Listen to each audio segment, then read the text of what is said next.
Right now, at 6, should federal officers be banned from using tear gas on ICE protesters in Portland? What's the line between First Amendment legal protest and legal reaction by the federal government? That's the question as hearings begin downtown. Plus, we went proactively in a defensive way to prevent them from inflicting higher damage. Secretaries Rubio and Hegseth speaking out about U.S. strikes in Iran, while we've learned troops from the Northwest are in the Middle East. And here at home, some Portlanders taking matters into their own hands or wallets when it comes to low-level crimes. To say, look, this is what's happening, and it's not us making something up. Then finally, she's quite the celebrity around here. A sweet ending to a dog rescue in Happy Valley and what comes next. She's still pretty tuckered out and tired, but she's going to make a full recovery and just be a really good dog.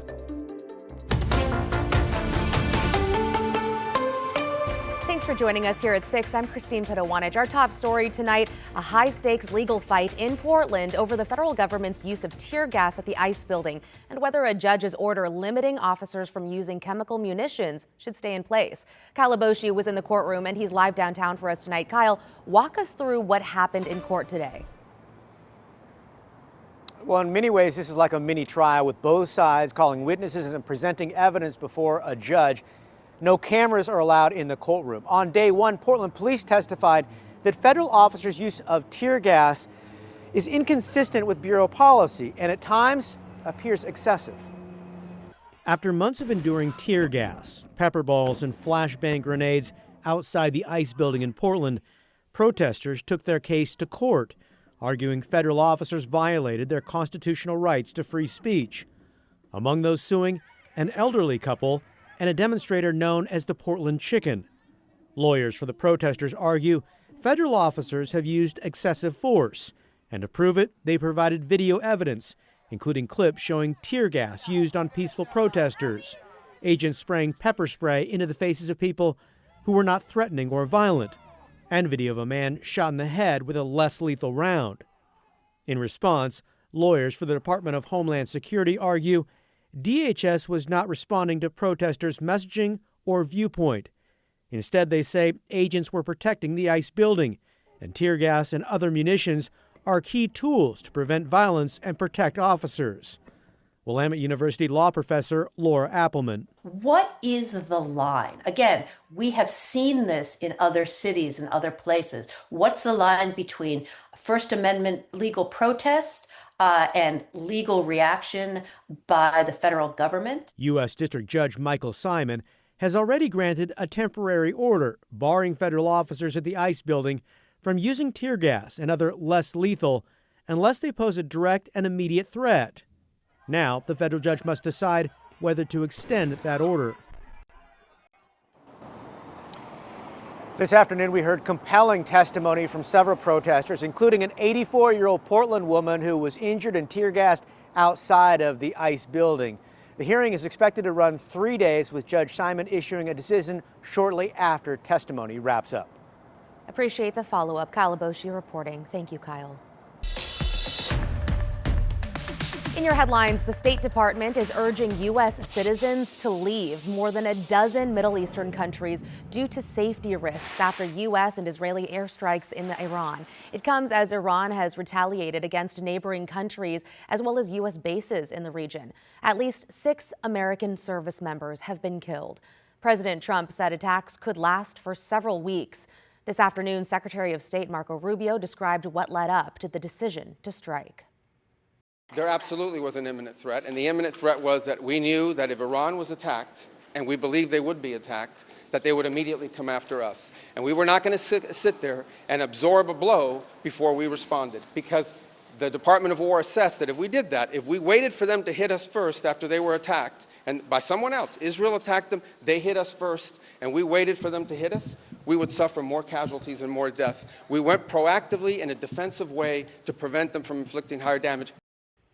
Meantime, despite President Trump openly calling for a new regime to take power in Iran, Secretary of Defense Pete Hegseth said, quote, "This is not a so-called regime change war." And today we've learned troops from Western Washington are now involved in the military operation in the Middle East. The Navy shared this photo of an EA-18G Growler, which is a jet from the Naval Air Station on Whidbey Island, now flying combat missions. We'll have more on what we know about their role later on the news at 6:30. Back closer to home in Salem, state Democrats passed a controversial bill to move the transportation tax referendum from the November election to this coming May. This has been a major source of drama at the Capitol for weeks now. Democrats, with a supermajority in both chambers, said they want budget clarity for ODOT as soon as possible rather than waiting until November. Republicans argue the move disenfranchises voters due to lower turnout in primary elections. The bill still needs to be signed by Governor Tina Kotek. Matt? All right, Christine, thank you very much. Hey, we've got a really nice clear sky out there right now after a very, very warm day. Our camera at the Springs at the waterfront in Vancouver looking back over Portland, still hanging on to 60 degrees. Now, late tonight, there is a total lunar eclipse. If you want to watch it, set the alarm now because this is a late one. 50% partial at 2:26 a.m. tonight. Totality begins at 3:04 a.m. tonight. Totality max eclipse around 3:34, and then totality will end at 4 in the morning. So 3 to 4 in the morning is go time for this eclipse when it'll look red, which is why it's sometimes called a blood moon. And then by the time the sky is starting to get a little bit light in the eastern sky, it'll all be over. So again, if you want to see a total lunar eclipse, you have to set your alarm for about 2:30 in the morning, 2:30, 3 o'clock in the morning. The next one happens in June of 2029, and that's at like 9 in the morning. So if you want to wait 3 years, you can get more sleep, right? But that happens tonight. We get some midweek rain beginning tomorrow afternoon, extending into Thursday, and another warm weekend on the way. I'll let you know what that means for mountain snow in a bit, Christine. I'll wait 3 years for the next one. Thanks, Matt. Developing tonight, people living in 2 Portland neighborhoods are hiring security teams to help investigate low-level crimes when police may be too busy to respond. Libby Dowsett is live in Southwest Portland's Goose Hollow neighborhood, where neighbors say the decision is paying off. Libby. Yeah, Christine, we talked to a neighbor here who said 2 years ago she could look out her window and see people dropping off bags of drugs, others coming by, picking them up from the bushes here. So neighbors on King Avenue got together, hired a security company, and they say it's making a big improvement. And it's not just here. Security officials in Portland's Pearl District says this video shows Daniel Gallagher stealing a bike from a local condominium 2 years ago. This is the type of low-level crime the nonprofit Northwest Community Conservancy is helping authorities solve. Now Gallagher is facing charges. The Conservancy hits the pavement themselves and tracks down photos, video, and information for police and prosecutors. To say, look, this is what's happening, and it's not us making something up. Chase McPherson showed us some of the properties NWCC helps protect for a price. He says about $20 a month for each condo or apartment unit. They're having to pay that because there's cracks in our system that are there. And many neighbors are willing to do it to keep both themselves and their properties safe. On King Avenue in Goose Hollow, a homeowner says some pay up to $100 a month for security.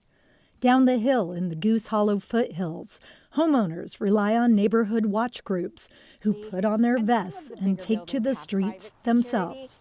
The physical presence of having your community members walking around really does move people along. Lisa DeGisi on the association's Livability Committee says they've seen car break-ins and folks breaking into buildings. This former neighbor says the crime drove her family away from Goose Hollow. We parked our car right there and it was smashed in to get my son's skateboard, and we just wanted to be safe, and so we moved out. She says they never got the skateboard back or any follow-up by police, but just having some extra security would have been nice. Often it's just being that buffer that a 911 call is not appropriate for, but our team can help you out.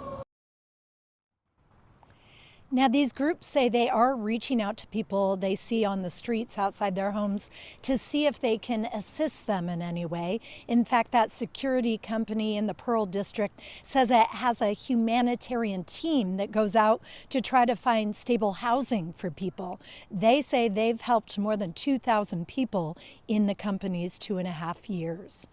Back to you, Christine. Interesting to hear that they've also got a humanitarian team. Thank you for your reporting, Libby.